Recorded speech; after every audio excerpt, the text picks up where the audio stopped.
Alright, what's going on today, YouTube? Welcome back to your favorite cyclist YouTube channel. This week, we're talking about helmets and how to choose the right one for you. But before we get into today's video, if you are new to my channel, make sure you head down below, hit that subscribe button for me. If you already are subscribed, make sure that little bell icon next to that is checked off. That way you get notified every time I upload. That way you don't miss any of this awesome cycling content we got on this channel. So right on to the video, we're talking about bike helmets today and which one is going to be the right choice for you and how to choose the right one for you. So start off by saying, first off, there's a couple different styles of helmet you could say. It just depends on what you're riding. Obviously, you have much more of a hard shell helmet, which can be like a BMX helmet. Generally not very breathable, but those are kind of more a BMX dirt jump style helmet. Then you have something like a mountain bike helmet, which is like this mongoose helmet here. You know, with the mountain bike helmet, it comes down a little more, protects the back of your head, where you're most likely to get smacked if you're crashed while you're mountain biking.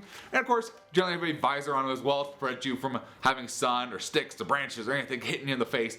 That's what those are for. So this is the second style. And then the last main style you're going to see is like a road helmet. So this is a very basic road helmet. Road helmets are generally focused on aerodynamics. And so they're generally not going to have a visor on there, much more aerodynamic shape to them. They generally are going to float out the back a little bit more versus a mountain bike helmet comes down a little bit on the back. So they're a little bit different. Now, can you wear whatever you want for a helmet? Is a helmet?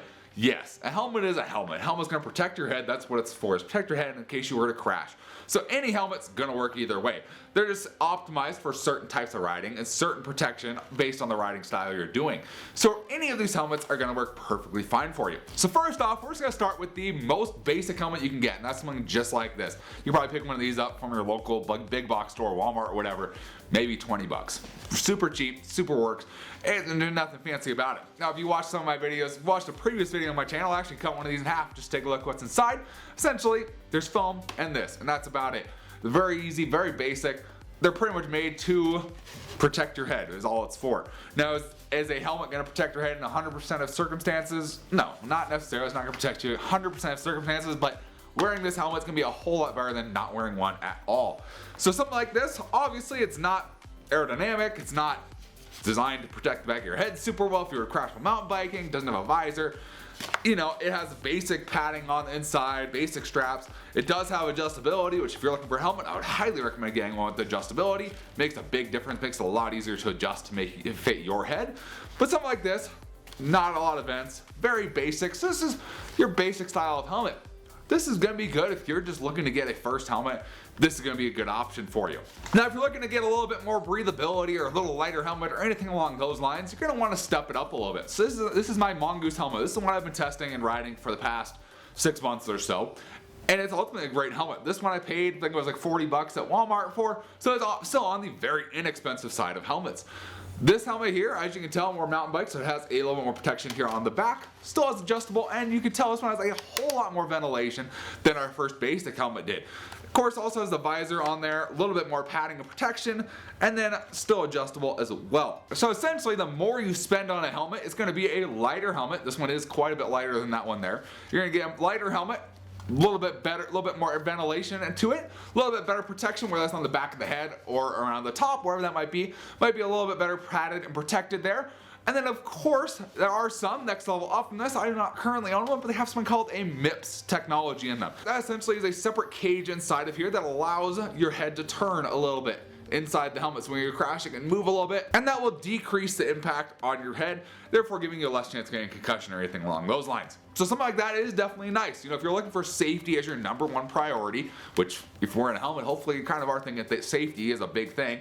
But if you're looking at a MIP style helmet, it's going to be much more expensive, probably in the $100 to $200 range, depending on where you get, what kind of brand and everything. But that's going to provide much more protection than just a standard helmet. There are studies about it. I'm not going to post any of the studies, obviously, because I'm not a science guy. I'm just a regular mountain biker sharing my experience with helmets and everything for you. Now, this, like I said, this one's about 30, 40 bucks. I have another helmet that I had, my Demon helmet that I had that actually crashed on this summer.